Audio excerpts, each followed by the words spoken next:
हाय बहनों, कैसी हो आप लोग। मैं आपकी पार्वती के गीत में आप लोगों का स्वागत है। आज मैं आप लोगों के लिए लेकर आई हूँ प्यारा सा सोहर गीत है। आप लोग सुनिएगा, चैनल को सब्सक्राइब करिएगा, लाइक करिएगा और कमेंट करके बताइएगा गीत कैसा लगा।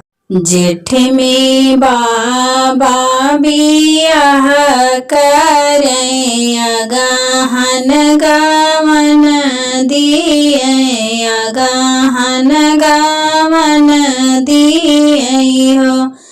सखिया मेहंदी के रंग नाही छूटई, पिया पर देश गए, पिया परदेस गए हो।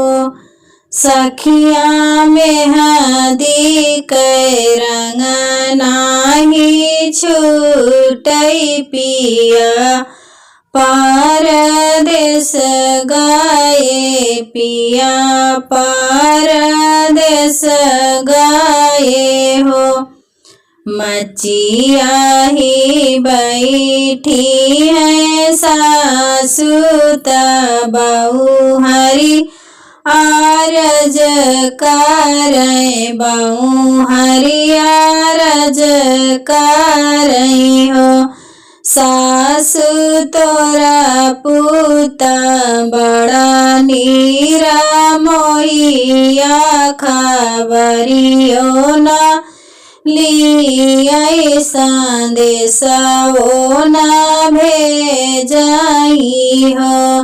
सासु तोरा पूता बड़ा नीरा मोहिया, खबरिया ना लियाई संदेशा वो ना भेजाई हो। दिन दिन मुँह पियराने तो दे है झुराने ने हो। दिन दिन देहिया झुराने तो मुँह पियराने तो मुँह पियराने ने हो। सासु भेजी देत्यू हमके नाई हरवा, बीरन के बोलाई के हो।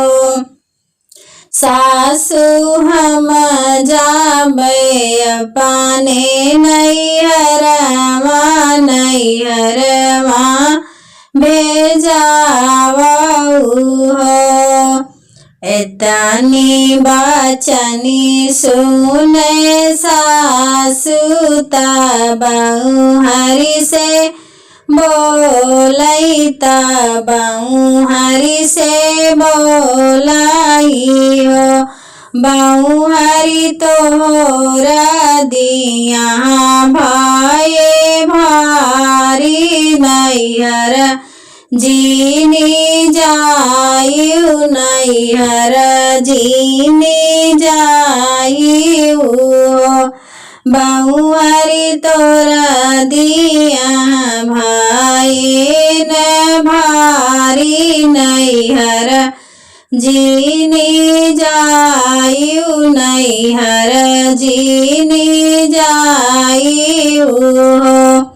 नैहर काये सुख बाटई, नवदीन ससुरे कै सब दीना, ससुरे कै सब दीना हो। बहू हरि तोरा दिया भाई न भारी, नैहर जीनी जायु, नैहर जीनी जायु हो।